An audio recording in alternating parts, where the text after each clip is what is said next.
ABD Başkanı Donald Trump'ın imzasıyla Çinli yetkililere yaptırım getiren Uygur tasarısı yasalaştı. Çin, ABD'ye sert tepki gösterdi. ABD'yi tasarıdan vazgeçmeye çağıran Çin Dışişleri Bakanlığı, aksi halde bu durumdan doğacak tüm sonuçlara ABD katlanmakla yükümlüdür açıklaması yaptı. Trump'ın Uygur İnsan Hakları Yasasını onaylamasından sonra Çin medyası adeta çıldırdı. Tüm kanallar ABD'yi yolsuzlukla utanmadan Çin'in iç işlerine karıştı diyerek Çin Komünist Partisi'nin Doğu Türkistan politikasına saygısızlık ettiği iddiasıyla derhal geri adım atmaya davet ederken bunun ağır sonuç getireceğiyle tehditler yağdırdı. Doğu Türkistan Kültür ve Enformasyon Merkezi Başkanı Karakaş, Çin hükümeti ve medyasının utanmaz ve tehdit edici tepkisinin bir kez daha Çin'in gerçek yüzünü gösterdiğini söyledi. Doğu Türkistan meselesinin Çin'in iç meselesi olmaktan çıktığını vurgulayan Karakaş, Doğu Türkistan'da 5 milyondan fazla kişi hapishanelerde ve toplama kamplarında tutuluyor. Doğu Türkistan bir açık hava hapishanesi haline gelmiştir ve halk tüm haklarından, dini ve kültürel özgürlüklerinden mahrum edilmiştir. Doğu Türkistan sorunu artık Çin için bir iç sorun değil, insanlık için ortak bir sorundur. Doğu Türkistan'daki milyonlarca Uygur ve diğer Türk halkının kaderi insanlık için ciddi bir soru işaretidir. Çin'in yalancı ve inkarcı tutumu utanç vericidir dedi. ABD'nin Uygur İnsan Hakları Yasasını resmen yasalaştırmasını memnuniyetle karşıladıklarını belirten Karakaş, Türk ve Müslüman dünyasına bir kez daha hitap etti ve Doğu Türkistan halkı Türktür. Doğu Türkistan halkı Müslümandır ama bugün Türk ve Müslüman dünyaları Çin'in ekonomik çıkarları tarafından aldatılmakta ve bir ulusun, bir kültürün ortadan kaybolmasına sessiz kalmaktadır. Bu acı bir gerçek ve bir utançtır ifadelerini kullandı.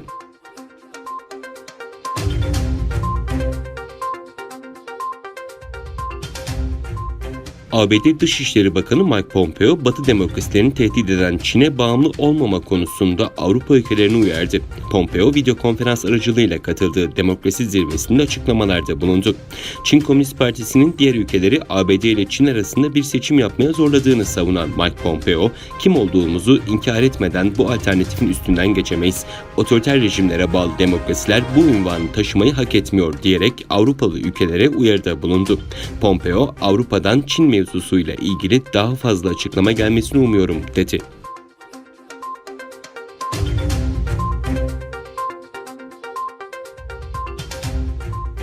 ABD Başkanı Trump, Uygur İnsan Hakları Yasa tasarısını onaylayarak resmi kanun haline getirdikten sonra dünyanın çeşitli ülkelerindeki Uygurlar bunu memnuniyetle karşıladı. ABD hükümeti, ABD meclisi ve tüm ABD halkına şükranlarını sundu.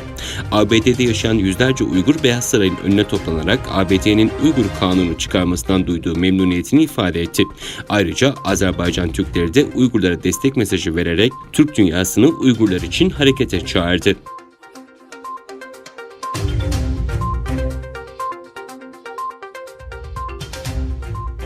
Birleşmiş Milletler İnsan Hakları Yüksek Komiseri, Hong Kong'da tartışmalı yeni güvenlik yasasını yakından takip ettiklerini belirterek Çin'e uluslararası insan hakları yükümlülüklerine tam olarak uyması çağrısında bulundu. Komiser yazılı açıklamasında Çin'in hükümet karşıtı gruplarla mücadeleyi güçlendirmek için çıkarmak istediği Hong Kong Ulusal Güvenlik Yasası hakkında uyarılar yaptı.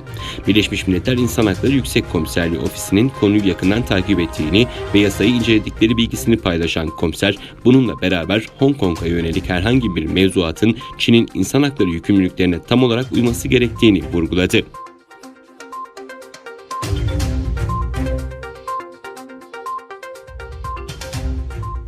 Dünya Sağlık Örgütü'ne göre 19 Haziran Çin'de ortaya çıkan yeni tip koronavirüs salgınının başladığından bu yana en yüksek günlük vaka sayısına ulaşıldı. 150 bin kişi enfekte oldu. Örgüt açıklamasında birçok ülkenin COVID-19'a karşı getirdiği kısıtlamaları yavaş yavaş kaldırmasıyla dünyanın tehlikeli bir evreye girdiğini ifade etti. Dünya Sağlık Örgütü Genel Direktörü Tedros Adhanom dün yaptığı basın açıklamasında insanların evde kalmaktan sıkıldığını anlıyorum ama koronavirüs hala hızlı bir şekilde yayılıyor ve bu virüs hala ölümcül. Bu yüzden herkesin sosyal mesafe kurallarına uyması gerekiyor diyerek uyarıda bulundu. Adhanom, salgının en fazla Amerika kıtasını vursa da Güney Asya ve Orta Doğu'da da yeni vaka sayılarında önemli artış kaydedildiğini açıkladı.